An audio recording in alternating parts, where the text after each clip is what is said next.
Welcome to Real Estate Radio Live, an informative and engaging podcast discussing everything you need to know about the world of real estate. Your host, Cucchiara, provides you with insight and guidance on how to buy, sell, finance, and invest in real estate. He also offers real estate tax management strategies, new construction advice, home improvement tips, and much, much more. And now, to guide you around the world of real estate, here's your host and Real Estate Radio Live team leader, Cucchiara. Welcome in. No, you're not hearing Cucchiara's wonderful voice. You're hearing Jack Russo. Joe went on a little ski or golf vacation and tells me I could take over his studio for the afternoon. So here I am, and I welcome back. I've been so lucky to welcome back Steve King, who's the CEO of 𝗥𝗱𝗡𝗊𝗘. And really, this is a plan to talk about 𝗥𝗱𝗡𝗊𝗘 and what you've learned as part of the Starting Something series. Steve came on early. I'm Jack Russo, managing partner of Computer Law Group. Steve came on early in the series that we've put together about Starting Something. We're probably at number 28 or 29 now. And Steve came on somewhere in the 10 or 11th show to talk about what he was doing to start that company. And now, literally 6 months later, I've welcomed you back to talk about the ride, because it is a ride, right? Yeah, it's been a great ride. So tell us first a little bit about the background of 𝗥𝗱𝗡𝗊𝗘 and what it does again, and then for those who are just joining in, you can go back to that other show, but we'll build on that. Yeah, okay. So 𝗥𝗱𝗡𝗊𝗘 is a service that outsources sales development for companies that are in the B2B space who don't want to spend the money or take the time and go through the headaches of building their own sales development organization, or startups who don't want to burn the cash to get to product market fit or to figure out whether they've got the right message in the right market to attack with their product. We're able to get there 10 times faster than through conventional sales development processes, and the biggest problem that sales organizations have today is in keeping the top of the pipeline full. So, we see that all the time at Computer Law Group. A group will come in, they've invented something wonderful, and they have no idea of how to get it out to the market, or even if it's perfectly right for the market, that notion of product market fit. So tell me, how do you get that 10x speed? Because they're often wondering, what do we have to change to make it acceptable? And it takes sometimes forever to finally get the feedback, and then often you're already out of money, particularly if you've already hired salespeople, before you can sell anything. Yeah, so we use a technology platform called Connect and Sell, which is the market leader in telecommunications, rapid dial technology. And it's a combination of people and a patented technology that enables us to get a connected call with a prospect transferred to a salesperson within 0.2 of a second. So there's no delay, and the person that you're trying to reach does not think it's a marketing call. So that technology allows us to dial through thousands of prospect names and contacts in a very short period of time, and connect our sales reps with the prospects they're trying to reach. So you've been at this for how many, about 6 months now? We launched in the summer of this year. So, yeah, technically it's December is our 6th month. We've been fortunate enough to sign 8 clients in that period of time across 8 different unique market segments. So everything from cybersecurity to healthcare to real estate services to federal compliance. So you're eating your own dog food, as people like to say, to make this happen? We sure do. We regularly do about 4,000 dials a day in trying to reach the contacts that we've established as our ideal customer profile. And those are, again, startup companies, early stage companies, and companies that look like our most successful customers. And those are typically people struggling with that, keeping the top of the funnel full. So how do you deal with people like my daughter, a millennial, daughters, plural, millennials? They don't pick up the phone anymore. They don't want to answer the phone. They're like, phone is for old people. What do you say to those people? Right. Well, no one picks up the phone anymore, and no one answers emails anymore, and that's why it's so difficult to build your own inside sales organization, because you're relying upon these either older technologies or people sitting at a desk trying to dial a number over and over and over again. Right. The technology that we use randomizes the from number that they're calling from. Area codes all over the country. Because it's human assisted, we don't fall into the compliance trap of robocalls. Right. Robocalls are entirely computer generated, so our calling system is a combination of humans and technology. And the reason why there are humans involved is because we don't believe in leaving voicemails. Okay. No one ever responds to voicemails. So we have humans monitoring the call so that when Jack answers the phone, we can discern between Jack's real live voice and Jack's voicemail voice. And once we get the live voice, we transfer the call immediately. So, the insight I just had, it's funny, I never thought of this before. It may be the reason millennials like podcasts is they can listen in to what's the equivalent of a phone call or meeting without having to participate and without having to drop their device, because they can watch their device as they're listening to a podcast. Well, the irony is that the average age of a sales development rep is 23. And since they fall right into the millennial bandwidth, one of the things that millennials don't, as you mentioned, don't care too much for is human contact when it's not necessary. And so if you have a sales development rep who's 23 years old trying to make outbound cold calls to people that will, 90 times out of 95 reject them, it's kind of a nasty combination. Well, another interesting footnote is I was at a dinner last night. I was the youngest person. I felt so young. Everyone at the dinner was like in their 70s, 80s, or 90s. No one had a device open. Every table around us in this restaurant, younger kids with devices, and it was an expensive restaurant, younger kids, devices open, and everyone around our table, we were completely bonded in the moment talking about some big ideas, no devices open. And we were noting, compared to the other tables, we were having a lot more fun because people were interacting with each other face to face, no devices open. And we were saying the art of conversation may be lost here. The art of conversation may be totally lost. And, of course, one of the waiters came over and said, it's so much harder waiting on those tables where people have the device open because they're not even looking at the menu. So they don't even get their order ready. The guy says it takes me far longer to deal with them because they're, so disorganized. As a group, you decide because you become a group. And maybe we're starting to lose that art, but Uber Connect Force still believes very much in phone and face-to-face and talking to people, right? Yeah, it's impossible to sell anything of value over email or over the web. Although Amazon thinks they can sell anything, right, online, right?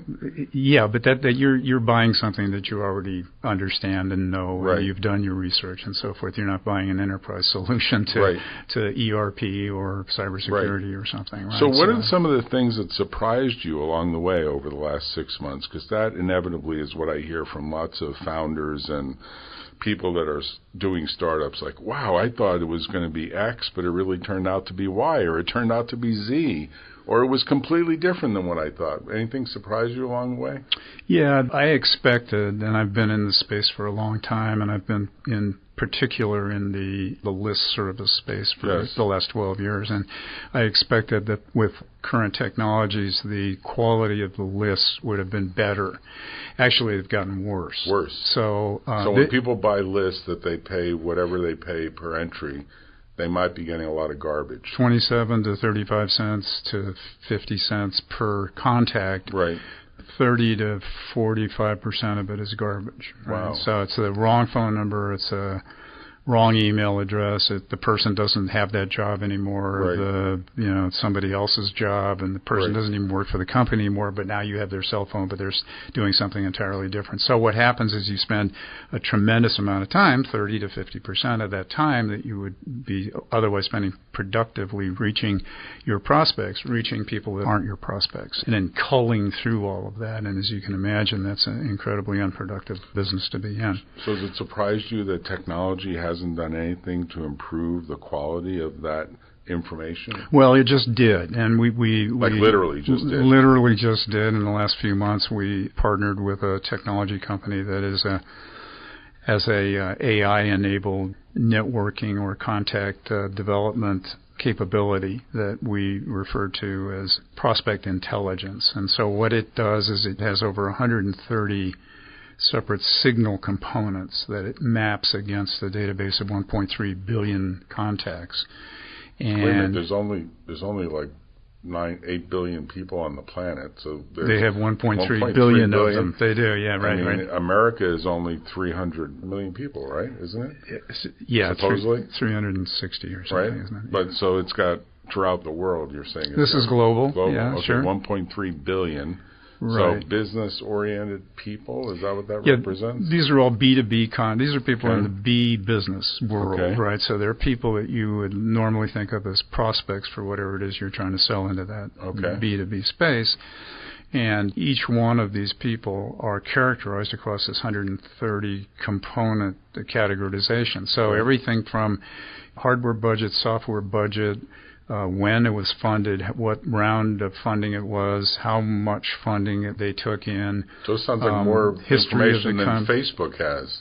Oh, like way more information than anybody has. Because when you go to a traditional list broker, what you're getting is company name, a contact name, a title, a telephone number, and an email address, and that's all you're getting. And you've given that list broker a specification that says, I want, manufacturing companies in North America that are under $1 billion in revenue and employ between 200 and 500 people. Right. And I want to talk to the, director of IT or something. And that's the list you get back. Because they run a search and they subset out their data. They run a search on open databases. Yes. Those open databases are basically government-sourced data that's generated as a function of SIC codes. Right? So that, and they're usually self-categorizing. So when you fill out a form as you have before, I'm sure in your business, the question was, which of these categories does your business fit in? And you can never find one, rarely find one that actually fits well. And so, you say manufacturing, that means a different thing to different people. So that's what you typically get. This way, what you get is, for example, if you had success selling in the past to a company that just raised an angel round and, took in $250,000 within the last 90 days, right? And you said, here's my ideal customer profile. Find more like that. And it goes out and finds 5,000 other companies that are exactly like that. Right? But the real magic happens on the second iteration. So you take that initial list and you start calling against it, and you find somebody that says, yeah, that's interesting to me. I want to meet and talk about it. Right?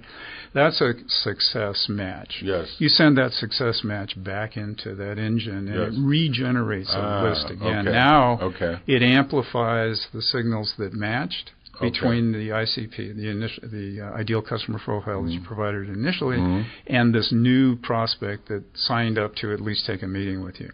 So the signals that match get amplified. The signals that don't match get suppressed.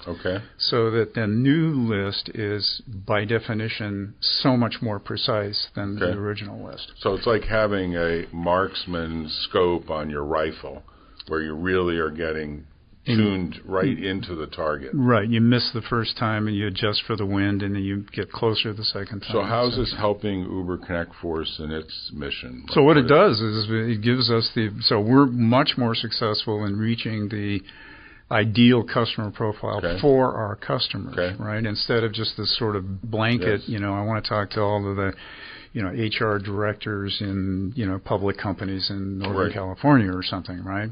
Instead of that, we're able to target based upon all of those 130 different criteria against the original successful. So would this work, for example, we as lawyers, things are dramatically changing for lawyers. Lawyers decades ago, I'm getting old, there was no such thing as advertising. It was outlawed by the State Bar. And then the Supreme Court came in a series of cases and said, no, there's a commercial speech First Amendment right.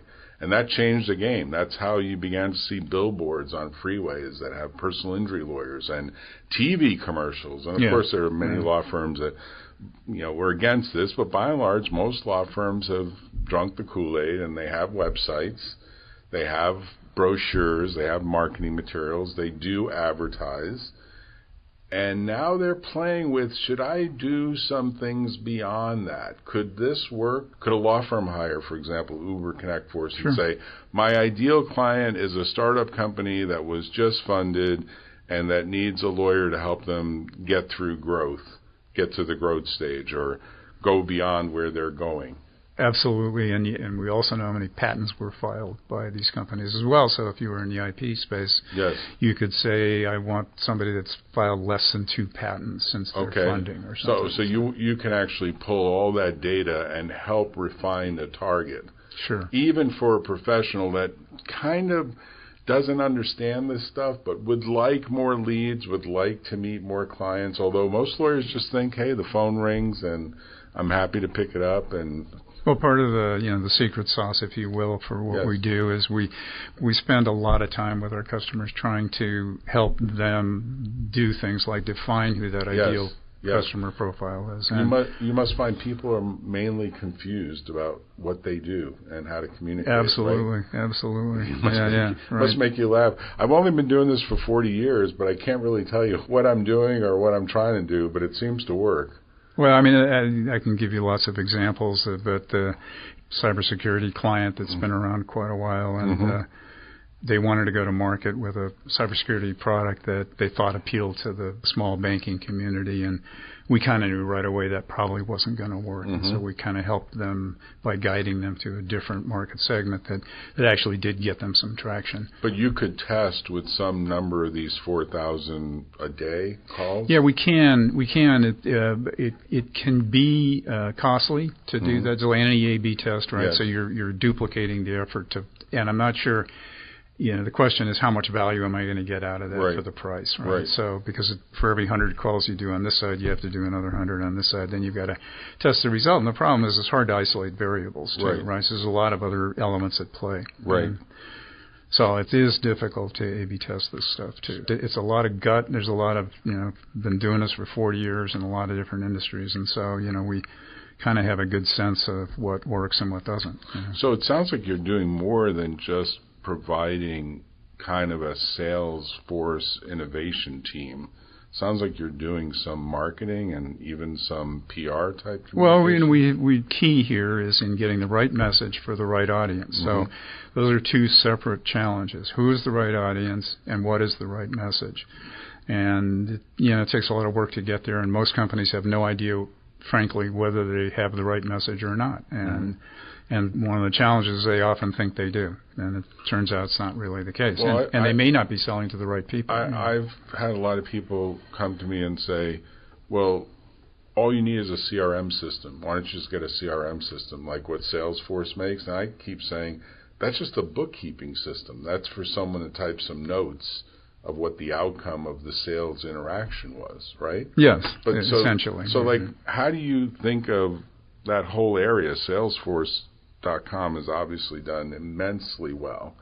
CRM seems to be a standard that everyone has to have. It's almost like if you don't have it, you're not really serious about doing any sort of sales activity. Well, so the CRM does is it automates a lot of sales back-end record-keeping process, right? I shouldn't say back-end. I say more front-end record-keeping process because it's recording, if you're doing it properly, or you're recording the results of every sales activity that you have throughout the day. Right. And then you've got a history and then you use another tool that is a sequencing tool or a call cadence tool to remind you when to make the next whatever outreach to that prospect. And so it served a really significant role in sales process automation. But we've gotten to the point where there are a lot of tools now. I think at last count there were over 650 separate sales tools in the sales tech stack. So try to imagine, sorting through those to figure out which ones I actually need and can use in my sales organization, but then it also turns out that the average number of tools that a sales rep has installed is between 5 and 6. Okay. So you've got CRM, then you've got 5 to 6 other sales tools on top of it that you're using. Right. And studies have been done that say that the combined improvement to actual selling results of those 5 to 6 tools is like 5%. So you've invested in 5 to 6 tools to get a 5% improvement in your overall sales results. And the downside is that the amount of effort and maintenance required to use those 5 or 6 tools reduces the actual time of selling to 30%. Ouch. Yeah. So the average sales rep is actually, I think the number is 34%, spends 34% of their available time actually selling, and the rest of it is screwing around with LinkedIn and Navigator and Salesforce and plus they lose some Market time Two with and the wrong phone numbers and the incomplete data on top of well, this. you've got a data problem underneath that, right? That's on top of this, or rather on top of that, because you're saying this is like the 34% of just getting the computer to work and the stuff. No, so 34% is actually me trying to sell you something, right? The 60, whatever it is, 66% then is spent combing through LinkedIn, trying to clean data up so you've got the right direct dial for the right prospect, and So that's where Uber Connect Force comes in to say, make your salespeople actually spend more of their time selling because we can arrange the meetings or arrange the phone calls. We can give you better data because now we're using this AI-enabled capability. We already have a sales stack of our own that we know how to use. Of the sales tech. Of the sales tech. And then we've got the 2 core technologies, again, Connect and Sell, to do that rapid dialing that you can't do yourself. And we've got the AI-enabled contact database now that it probably is at least 5x as accurate and precise as a list that you might be using yourself, or a list that you might be building yourself, right? Because Sales Navigator is not an inexpensive product, and most sales guys now use Sales Navigator to find the right prospects and figure out who else is in the buying committee and all of that. But you would say that was a bad use of their time. I think it's a terrible use of their time. That should be delegated. Absolutely. Okay. Absolutely. You look at the market data is all the same. The 3 top problems that all sales organizations face are cost. It costs too much. Productivity. The productivity is terrible because of the 30 whatever percent. Yes. And the performance is terrible. The average SDR, 66% of the sales development reps do not make quota. The interesting thing that just went through my head as you were giving those numbers is I saw an American Bar Association report that said lawyers on average, even though they're in the office, some of them 10 hours a day, they actually only productively bill a client for about a third of their in-office time. That is, they're actually doing knowledge work just about 3.3 hours of a 10-hour day. Some of them put in way more than 10. And they get burnt out. They're doing a lot of stuff that supports the job but should be delegated, which is why you would say we have a secretarial class and a law clerk class and classes of individuals that do this work. We have computers that's supposed to help, but then again, computers require people to reboot them and do a bunch of stuff. And there's lots of distractions. As we know, these devices have created lots of distractions. So I'm curious, when you read books, and there's one that I sent to you by Professor Harari about 21 rules for the 21st century, where he's predicting a lot of people will be without jobs. Do you think the sales function would get so automated by robots to actually change the way the world sells, or is that always going to be a human occupation in your mind? No, I think the actual selling will always be a human occupation. Now, there are good arguments for scheduling. There's good arguments for capturing inbound leads. That people, the buyer journey is very different since the internet. So most buyers have done a lot of their homework before they ever want to talk to a sales rep. And then when they reach into, let's say they've identified, XYZ company, they reach into XYZ and, ask for some help with, their whatever they're doing. That all can be handled by a bot. That bot can be very convivial in its expression online, and it can set that appointment. And we see that today. All those technologies are available today, and most companies use them and set that appointment. But And then there are a lot of companies trying to push the envelope so that the bot is actually taking that initial appointment and doing qualification stuff. But I think we're still quite a ways from the point where that bot can actually transfer over into a full sales development role. The art of the sale is still the art of the sale. It is an art form, and I just don't see AI getting to the place where it can do that anytime soon. Well, that's good news for all these it's real good news estate for brokers a lot of and salespeople, and loan brokers. Yeah, I always say it's about what I call the speed of trust, which is the reason lawyers have to have a law office, and there are lawyers that disagree with me on this, is you have to have a place to meet the client where the client says, this guy or gal is going to be here tomorrow because he or she has an office with people, with machines, and they're here. They're making a career out of this. This is not just a gig. And then they have to feel comfortable that they can work with you to get done what needs to be done. And often it's a very complex goal or a very complex situation with maybe a simple goal but a complex path to get there. And if you don't have a good experience with the trust that you're developing in person, the odds are it's the wrong person. Yeah, you absolutely. Interview someone else. We all make those decisions based upon the same behavioral sciences. I mean, this is not new science, right?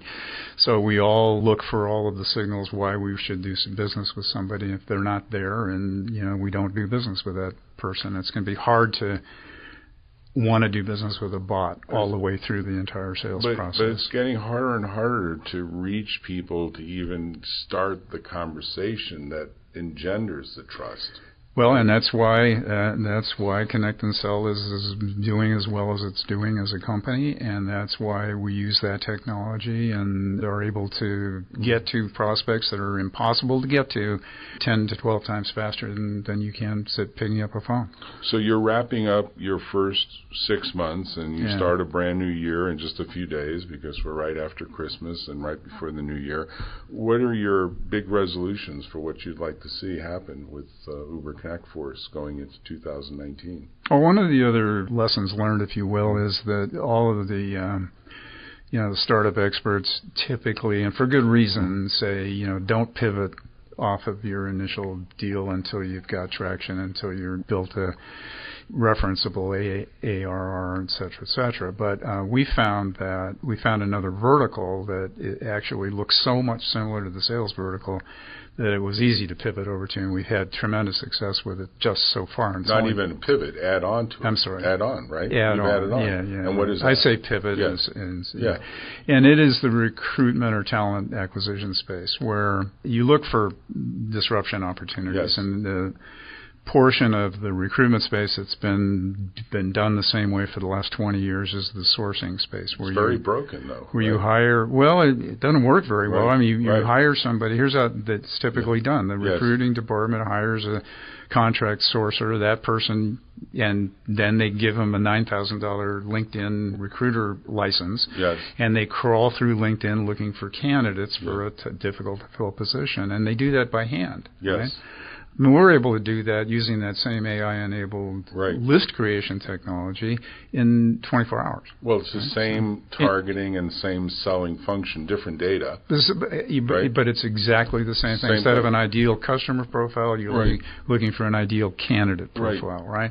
And so the person that we're going to find in that 1.3 billion person database is the exact same person. It just happens to be a senior software engineer who we want to pull in and hand over to a recruiter than some buyer for whatever your B2B product is. But you would say by analogy that the really innovative real estate brokers, because this is a real estate program and probably more real estate people listen to it, they could arguably use the same tool to target homeowners that are getting older, thinking about retiring, getting to the point where they're thinking about selling their house. And they can literally introduce themselves through the process, the same process you're describing. Yeah, absolutely. Same targeting, same refinement, same initial calling, same follow-up calling, with a lot of automation into the mix. Yeah, absolutely. Because you would say, hey, if you reach out to 1,000 homeowners that are all husband and wife or various owners are over 60 years old, there probably will be 50 to 100 that will say, yeah, we'd like to hear what the value of our house was or is. We're thinking about it. We're thinking about maybe it's time to downsize. Yeah, right?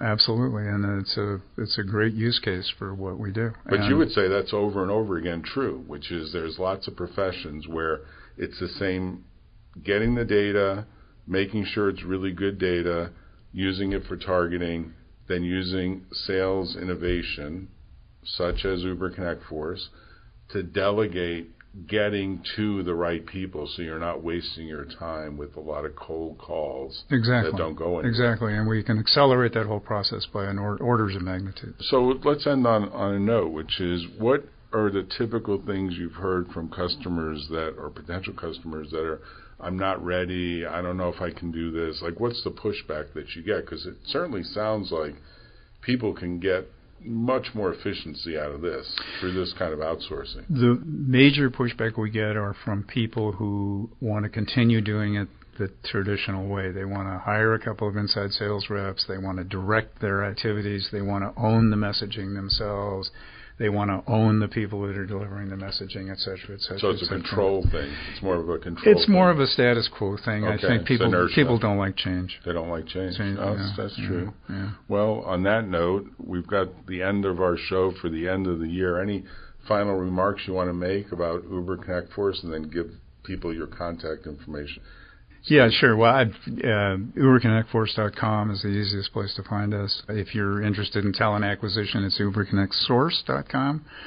It's the same company. Same company, okay. Yeah. And you're the CEO. And I'm the CEO. Right. And it's Steve@𝗥𝗱𝗡𝗊𝗘.com. Steve@𝗥𝗱𝗡𝗊𝗘.com. And you'll even pick up the phone. I will pick up the phone. Why don't you give your phone number, because that's always good. I do it all day long. My direct cell phone number is 505-795-8855. Okay, great. So this is Jack Russo, Computer Law Group, www.computerlaw.com, jack@computerlaw.com, and you can reach me at 650-327-9800. I want to thank Joe for having me take his time slot here. Thanks, Steve, for coming, Jack. And wish you a happy pleasure. New Year. Thank you. And hopefully when Joe listens to this, he'll have a big smile. He'll say, boy, they ran right through it. They didn't even take a break, and they delivered a lot of good content that even some real estate brokers can use, which would be great. That would be great. Or great. real estate developers, for that matter. Anyway, thanks very much. You've been listening to Real Estate Radio Live. For more information on today's program, visit RERadiolive.com. That's RERadiolive.com. Subscribe to our podcast. Discover more at RERadiolive.com.